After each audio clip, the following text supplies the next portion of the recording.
ли? Да.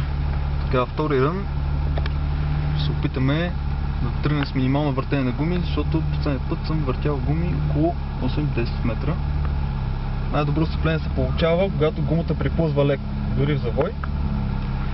Затова ще се опитаме да оцелим обороти, в които да видим как, така че да не въртим много, като естествено рискуваме да вземем по-лошо време.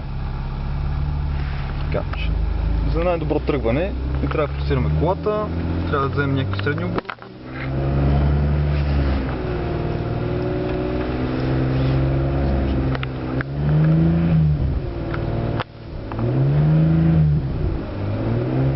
Някакъв резонанс се получава.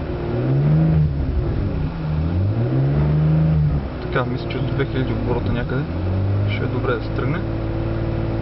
И тръгваме с 3, 2, 1.